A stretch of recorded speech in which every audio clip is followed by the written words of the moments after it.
Hello, students of Chadwell Elementary. This post will be looking at Amelia Earhart and her contribution to aviation. I don't know what aviation means. So, before we read our book titled Who Was Amelia Earhart, we gotta take a look at some vocabulary that we may or may not know.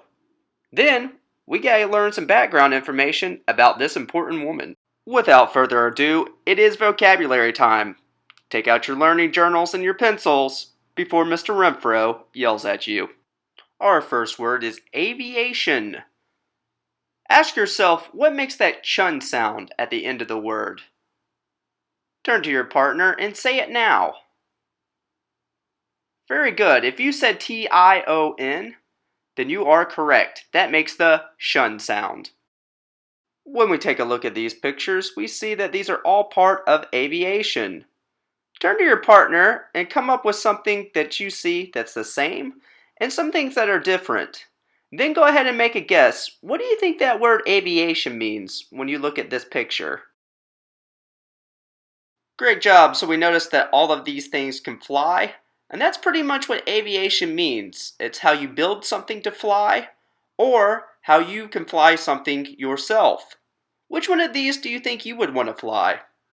Our next word is the Atlantic Ocean.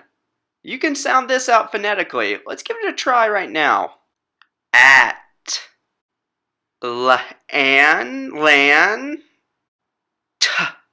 Ik. Tick. Atlantic. So the Atlantic Ocean is the ocean that's closest to us here in America, also in South America and Mexico. I know many of you are from Central America, and there's a good chance that if you went swimming, it was in the Atlantic Ocean.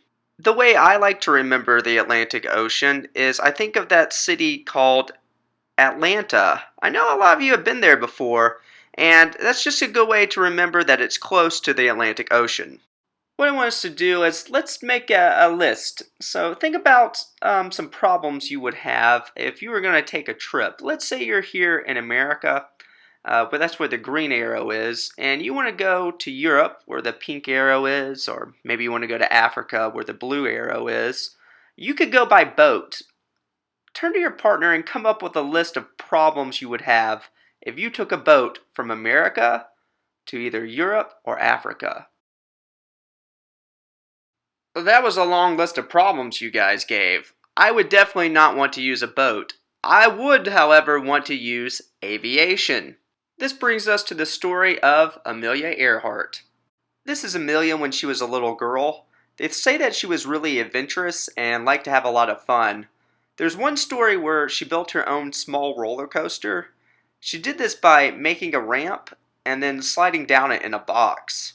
Some of you may have tried this at home. Maybe you have some stairs and you get into a box and you slid yourself down. If you did, then you're a lot like Amelia. Don't tell your parents I told you to slide down the stairs. This is Amelia Earhart when she was older, and one day she visited an air show. We have these today. It's where you can watch airplanes fly in the sky, and they put on a show for you. Well, after that air show, she decided that she wanted to be a pilot herself.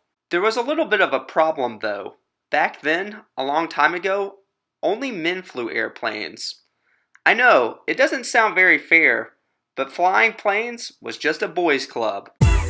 Yeah, we boys' club.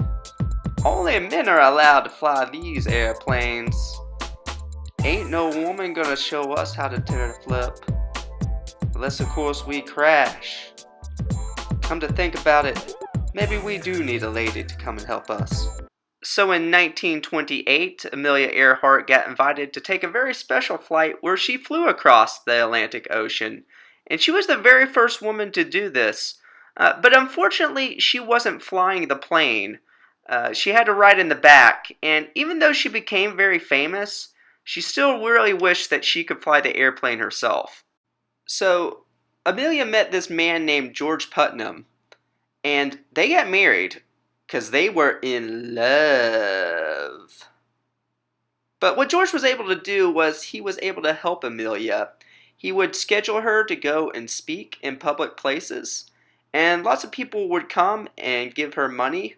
And then with that money, she could fly from place to place in America.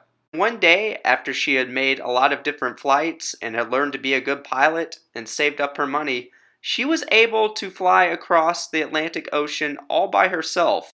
This time she got to be the pilot, and she didn't have to ride in the back. I'm sorry to tell you that Amelia Earhart died in a very sad way. We'll learn more about it when we read our book. What I want us to do right now is you can write one word that you would use to describe Amelia Earhart, and write down one question that you still have about her. When you're finished, go ahead and get in your groups and go to the reading table. Thanks so much for watching, and until next time, happy reading.